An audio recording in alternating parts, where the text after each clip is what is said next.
Hello students, आज हम start करने वाले हैं क्लास 10th की साइंस। इन वीडियोस में आपको फिजिक्स, केमिस्ट्री, बायोलॉजी तीनों का पूरा सिलेबस, पूरा कोर्स अपलोडेड मिलेगा। और सबसे इम्पॉर्टेंट, प्रीवियस ईयर्स के जितने क्वेश्चंस आए हुए होंगे हर एक टॉपिक में से, हर एक वीडियो की एंड में वो आपको अटैच मिलेंगे। हर एक वीडियो में जब आप देखते चलेंगे उसमें ये भी पता चलेगा आपको कि ये क्वेश्चन आया हुआ है, इस पार्ट में से कौन सा क्वेश्चन आया हुआ है, किस तरीके से क्वेश्चन बन सकते हैं। हाल फिलहाल में सीबीएसई ने अब ये चीज़ कर दी है कि वो एक्टिविटी बेस्ड ज़्यादा क्वेश्चंस दे रहा है। सो हमें ये नहीं भूलना कि हर एक चैप्टर में से हम हर एक पॉइंट की एक्टिविटी साथ में पढ़ेंगे। आज हम स्टार्ट करने वाले हैं बायोलॉजी का फर्स्ट चैप्टर हम स्टार्ट करते हैं, लाइफ प्रोसेसेस। आ जाओ, लाइफ प्रोसेसेस। बेटा, लाइफ प्रोसेस का मतलब जानने से पहले हम एक वर्ड का मतलब जानते हैं कि which organisms are called as living। Living का मतलब क्या होता है, ठीक है। लिविंग का मतलब क्या होता है उसके बारे में हम पहले समझेंगे। आप लोगों को लग रहा होगा जो सांस लेते हैं, जो रिस्पायर करते हैं, दैट आर लिविंग। एक बार को ठीक बोल रहे हैं आप, लेकिन this is not the first point. कि अगर हम पहले पॉइंट की बात करें तो पहला पॉइंट आपका नहीं आएगा कि हम रिस्पायर करते हैं, तो ये पहला पॉइंट है आपका कि आप लिविंग हो। नो, लिविंग का इन शॉर्ट का मतलब है अलाइव, जिंदा। अब एक इंसान जिंदा फॉलोइंग कैरेक्टरिस्टिक्स की वजह से होता है। सो पहले कैरेक्टरिस्टिक्स देखें।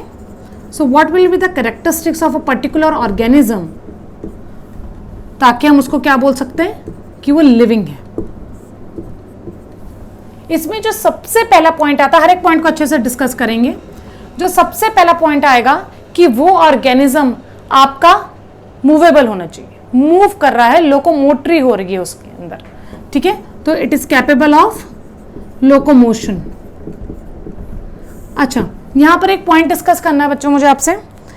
आपने वर्ड लोकोमोशन भी सुना है और आपने वर्ड मूवमेंट भी सुना है। मूवमेंट एंड लोकोमोशन, दोनों में डिफरेंस जरा सोच के मुझे बताओगे।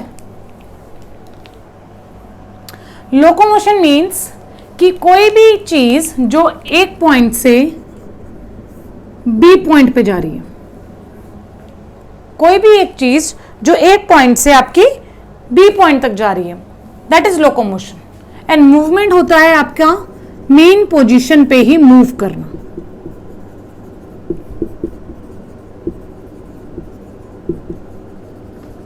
मेन पोजीशन पे ही मूव करना। जैसे फॉर एग्जांपल, जो देखो मैं यहां से यहां तक पहुंची हूं, दैट इज लोकोमोशन, ठीक है।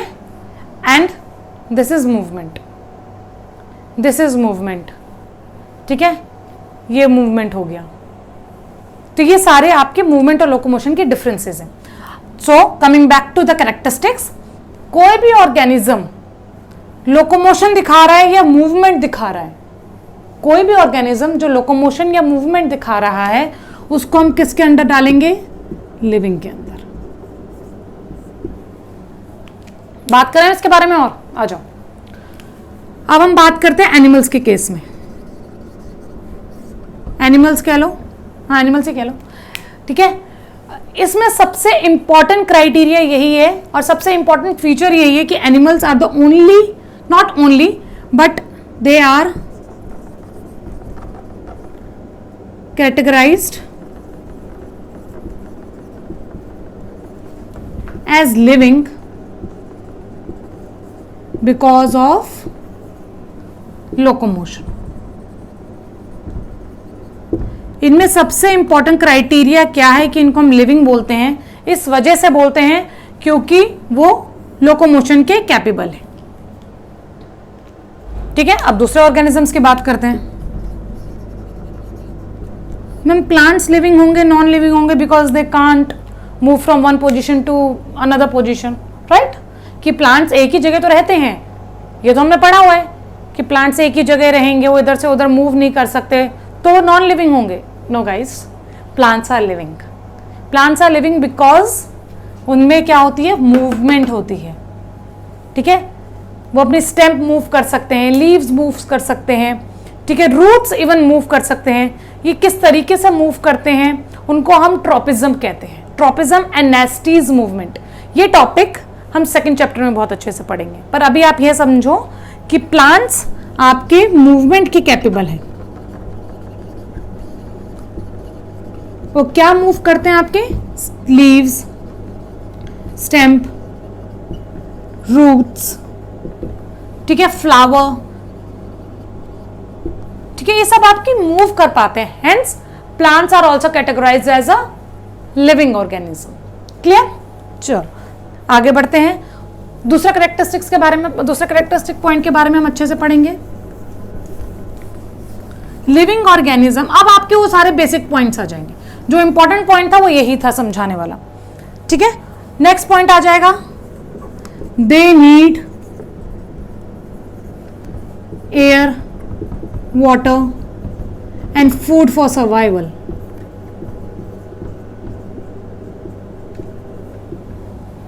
ठीक है, उनको हवा, पानी, खाना चाहिए सर्वाइवल के लिए। क्या करेंगे इन सबका वो? Because to survive they need energy. So indirectly, directly ये हम पढ़ेंगे आगे प्रोसेसेस में कि air, food and water helps a living organism to produce energy which is required for its survival. पढ़ेंगे ये पॉइंट हम, रेस्पिरेशन में पढ़ेंगे, डाइजेशन में पढ़ेंगे। तीसरा पॉइंट, दे रिप्रोड्यूस, वो रिप्रोडक्शन करते हैं। ठीक है, रिप्रोडक्शन का मतलब क्या होता है? फॉर्मेशन ऑफ और production of, I would say production of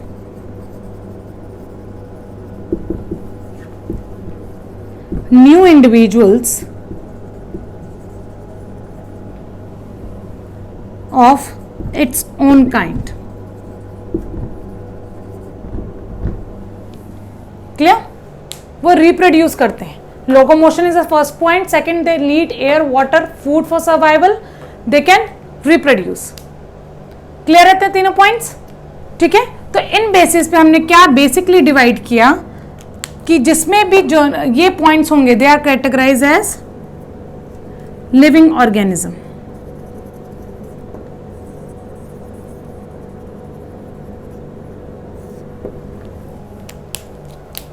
clear है इतना? ओके, चौथा पॉइंट हो सकता है इसमें, अब और पांच मार्क्स का आ जाए तो you need to write 5 points, right? तो चौथा पॉइंट है, they have the ability to grow. They have the ability to grow. Fifth point जो सबसे इस चैप्टर का इंट्रोडक्शन हो जाएगा, they have different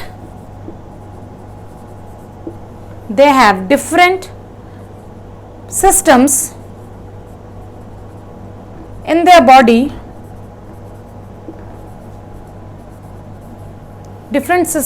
their body, that coordinate in a well defined manner, which coordinate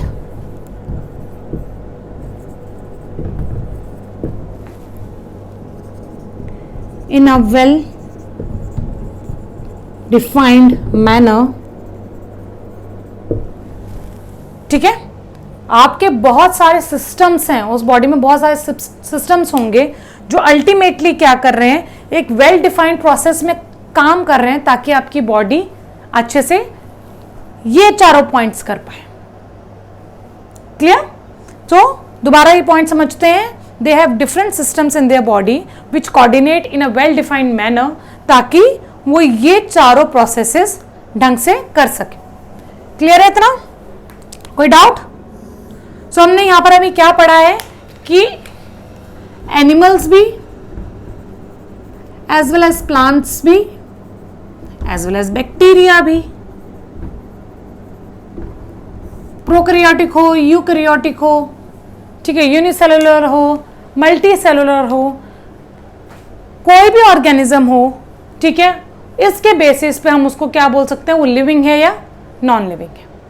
clear? Okay,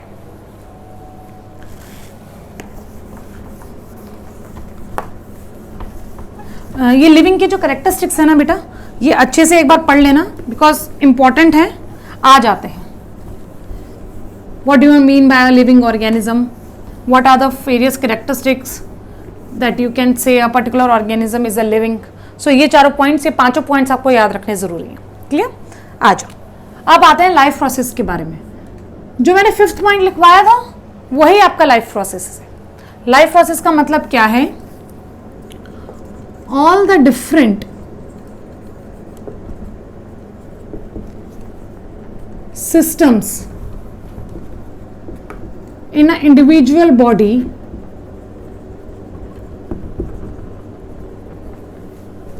working at the same time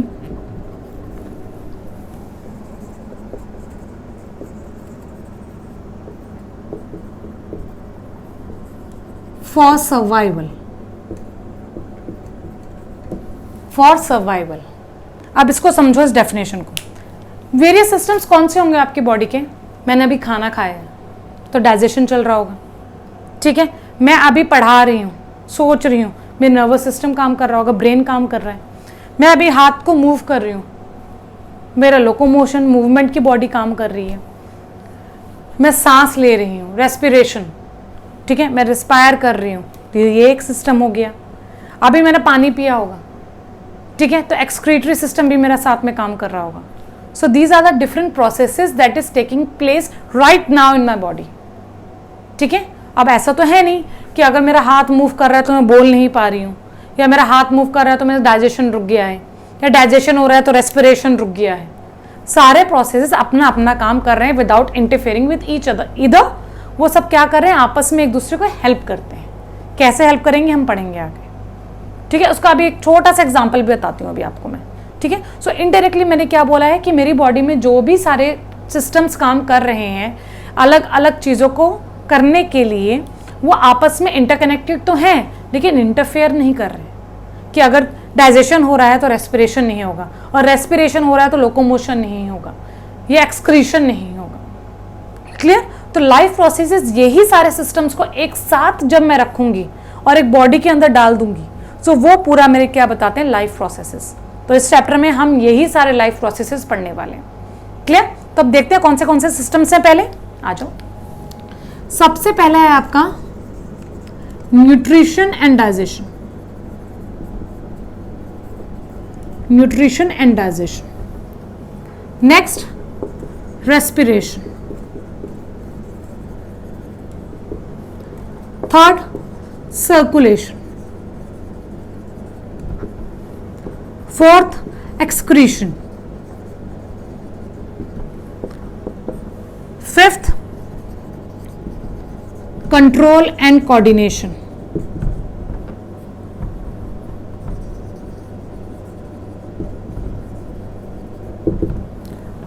Sixth, reproduction. Seventh, locomotion. सो ये आपके major काम है जो आपकी बॉडी में हो रहे हैं. ये किसी भी तरीके से ऐसे नहीं होंगे कि अगर बाय चांस मेरा हार्ट सर्कुलेशन कर रहा है तो रेस्पिरेशन रुक जाएगा. ऐसा कुछ कभी नहीं होता है, ठीक है. इवन ये एक दूसरे की मदद कर रहे होते हैं. तो इस पूरी चैप्टर में हम हर एक इन 7 सिस्टम्स को अच्छे से पढ़ेंगे, अच्छे से समझेंगे. क्लियर? लाइफ प्रोसेसेस समझ में आ गई अच्छे से आपको? What is life processes?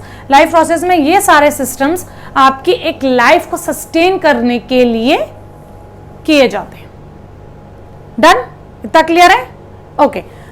जो बेसिक लाइफ प्रोसेस की डेफिनेशन है उसको पढ़ते हैं. आ जाओ.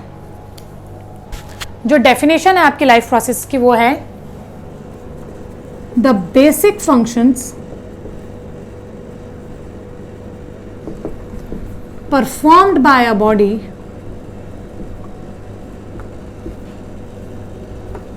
in order to sustain life on earth.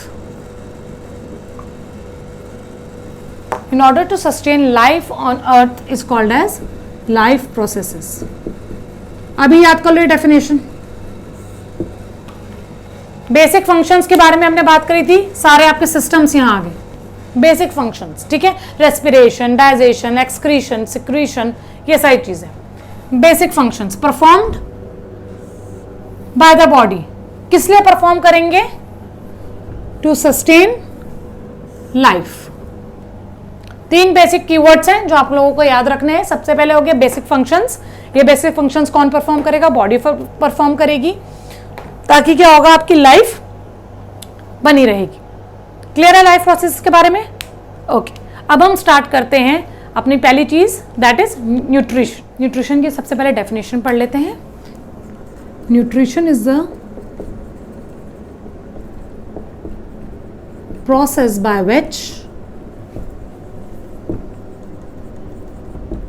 an organism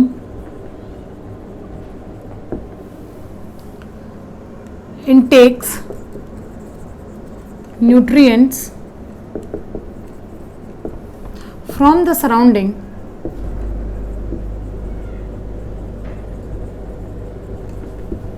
and utilizes it for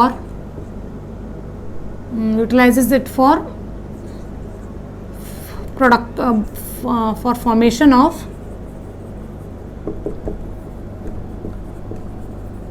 body components.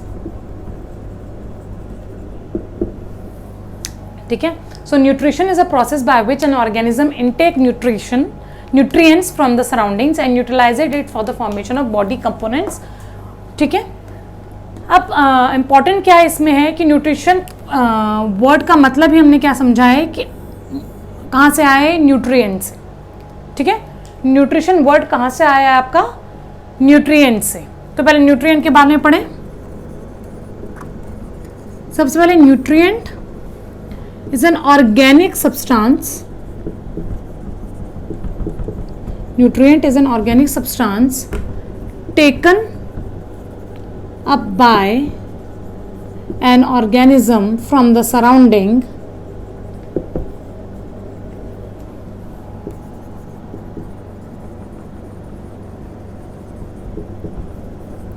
and uses it as a source of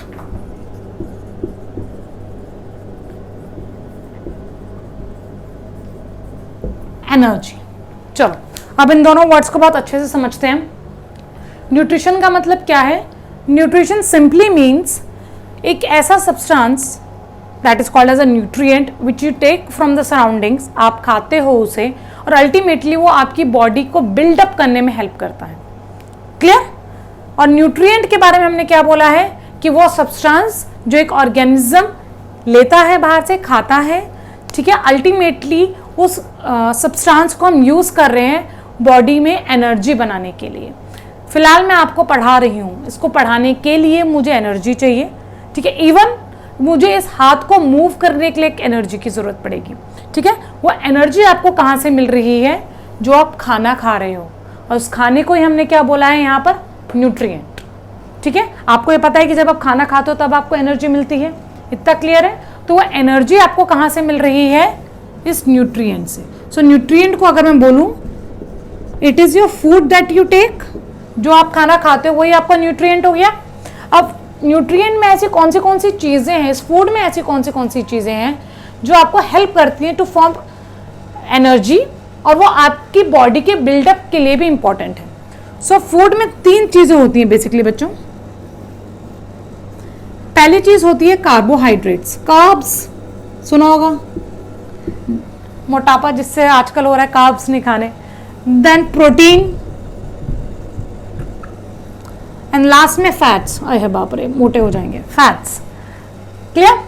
तो कार्बोहाइड्रेट्स बहुत बड़ा वर्ड लग रहा होगा. इसको छोटे वर्ड में कन्वर्ट करके मैं बोलूं, so they are your sugars. Sugars का जो साइंटिफिक नेम जो हम बोलते हैं दैट इज योर कार्बोहाइड्रेट्स, या फिर आप शॉर्ट में याद करो कार्ब्स. ठीक है. प्रोटीन्स को हम क्या बोलते हैं? Keto. Keto word is used for proteins. Right. तो अगर आप कार्बोहाइड्रेट्स ले रहे हो और फैट्स, ये जो दोनों हैं कार्बोहाइड्रेट्स एंड फैट्स, ये दोनों यूज होते हैं आपके एनर्जी के लिए, टू फॉर्म एनर्जी। क्लियर। और जो प्रोटीन है that is used as a building block. आपकी बॉडी में कुछ रिपेयर होना है, कुछ कमी होगी है किसी ऑर्गन में, या कोई चीज़ की फॉर्मेशन करनी है, ठीक है, बाइसेप्स बनाने होते हैं जिम जाकर, ठीक है, तो क्या बोलते हैं, प्रोटीन लो, प्रोटीन शेक पियो। तो प्रोटीन को आप ऐसे याद रखो, they are called as a building blocks, ठीक है, वो किसी चीज़ को बिल्ड करने में आपके काम आते हैं in your body. So these are the building blocks of body. Clear. अब एक चीज और मैं आप लोगों को यहां बताना चाह रही हूं ताकि आप लोगों को याद रहे। बेटा कार्बोहाइड्रेट शुगर के लिए, कार्बोहाइड्रेट कह लो या शुगर कह लो, इसका जो सिंपलेस्ट शुगर है जो आपकी बॉडी में इंपॉर्टेंट है दैट इज योर ग्लूकोज, ठीक है, दैट इज योर ग्लूकोज। आपकी ग्लूकोज स्मॉलेस्ट शुगर है, सबसे ज्यादा monomer, the smallest part of the sugar is called as glucose, right. Protein किससे मिलके बनता है, सिर्फ याद करना है अभी इस लेवल पे हमें, that is amino acids. Amino acids मिलेंगे तो आपका प्रोटीन्स बनेगा, ठीक है। फैट्स के बारे में आपको याद रखना है, फैट्स आपके किससे मिलके बनते हैं, ग्लिसरॉल एंड फैटी एसिड। बस आपको ये चीज याद रखनी है, आपका ग्लूकोज आपका सिंपलेस्ट शुगर है, प्रोटीन को अगर मैं तोड़ूंगी तो अमीनो एसिड में बनेगा, फैट्स को अगर मैं तोड़ूंगी तो ग्लिसरॉल और फैटी एसिड का एक मॉलिक्यूल बनेगा। क्लियर है। तो हमें ये समझ में आ गया कि हम कार्बोहाइड्रेट्स खाएंगे या फैट्स खाएंगे तो हमें एनर्जी मिलेगी। ओके, इसका एक नॉर्मल सा एग्जांपल बताती हूँ मैं आपको। जैसे सुबह से हमने अगर कुछ नहीं खाया है, ठीक है, हम बहुत वीक महसूस कर रहे हैं, तो हम जल्दी से we can have a chocolate, ठीक है। Chocolate contains lots of sugar, ठीक है, वो शुगर हमने खा ली, हमें जल्दी से एनर्जी मिल जाती है, ठीक है। तो जो आपकी शुगर है वो आपका रिच सोर्स है एनर्जी का। तो याद रखना, the most rich source of energy is from your sugar. Clear है इतना? कोई और doubt? Okay, so let's start. अब हम पढ़ते हैं nutrition in case of plants and nutrition in case of animals. से पहले हम पढ़ेंगे मोड ऑफ न्यूट्रिशन। आ जाओ।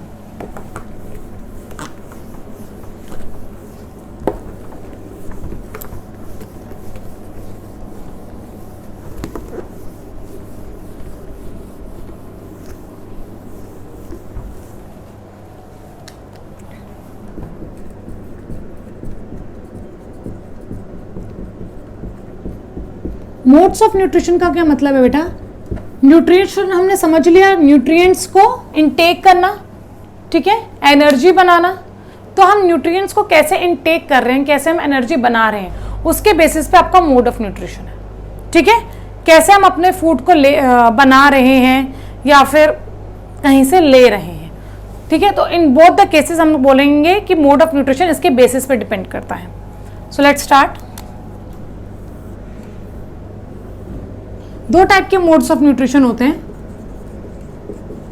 ऑटोट्रॉफिक, बचपन से पढ़ते आ रहे हैं हम, हेट्रोट्रॉफिक।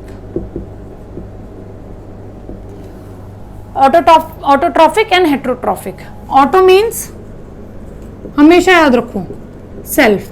बेटा ये बात हमेशा याद रखना, बायो में रटने से ज्यादा ना चीजों को शॉर्ट फॉर्म या शॉर्टकट बना लो उसका, ठीक है। ऑटो जहां भी वर्ड आ जाए, ऑटो का मतलब क्या होता है, सेल्फ, ठीक है। ये बात रखना है, मतलब वो अपना जो भी काम हो रहा होगा वो खुद करेगा, सेल्फ होते हैं, ठीक है।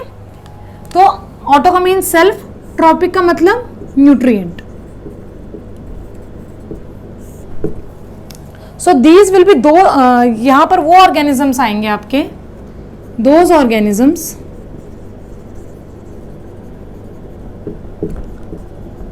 which can prepare their own food.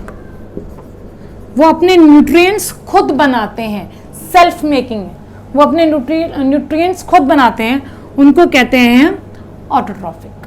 ठीक है मैम, हम भी तो अपना खाना खुद ही बना लेते हैं. चलो मम्मी ऑटोट्रॉफिक हो गई, मम्मी अपना खाना खुद बना लेती हैं. खाना बनाने के लिए जो मसाले आए हैं, जो सब्ज़ी आई है, जो तेल आया है, ठीक है, वो मम्मी ने खुद नहीं बनाया. चलो दैट्स ट्रू. मैम हमारे घर में तो सब्ज़ी हम घर पे उगा लेते हैं, तो वहाँ से तोड़ लाते हैं. ठीक है, अगेन वो सब्ज़ी आपने नहीं प्लांट को बोला कि वहाँ पे लगी है, प्लांट ने वो खुद उगाई है. ठीक है, आपने उसमें कुछ हाथ नहीं किया, बस आपने उसको तोड़ा है. ठीक है, तो मम्मी हो गए या आप हो गए जो अपना खाना खुद बना लेते हैं, दे आर नॉट ऑटोट्रॉफिक. आपके पूरे अर्थ पे सिर्फ प्लांट्स एंड सम बैक्टीरियाज, ठीक है, कुछ सारे plants and bacterias are categorised under autotrophs. Right, तो ऑटोट्रॉफिक कौन से हो गए? All plants and some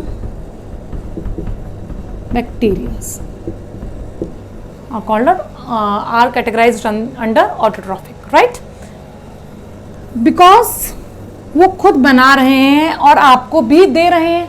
indirectly और directly you are dependent upon plants. Come on, चावल खाने हैं, चावल की खेती होती है, दाल आपको प्लांट से मिलता है. ठीक है, सो डायरेक्टली या indirectly you are dependent upon plants.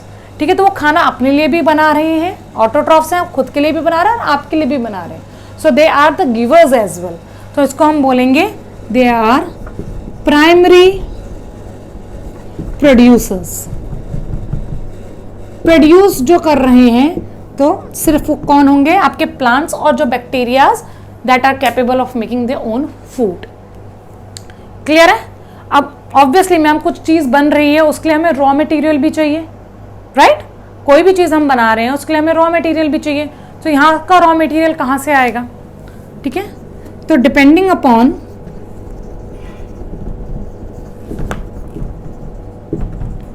The raw material needed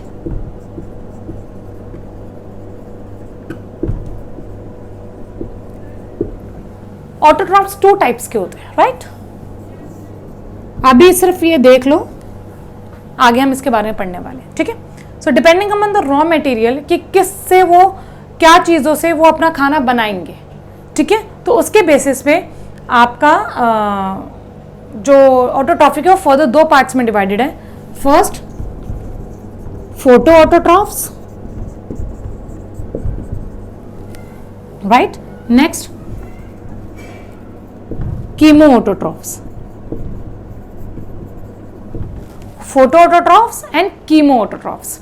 right, photo autotrophs, photo means again यहाँ पे एक वर्ड समझो, जैसे सेल्फ समझा था ऑटो के लिए, वैसे ही फोटो के लिए हमेशा वर्ड होता है लाइट. ठीक है, जो light as a main source of producing food रहता है. Light as a main source जो आपका एज अ रॉ मटेरियल काम करेगा for production of food, that is called as photo autotrophs. और जब ये रॉ मटेरियल्स आपके केमिकल्स होंगे, इनऑर्गेनिक केमिकल्स होंगे,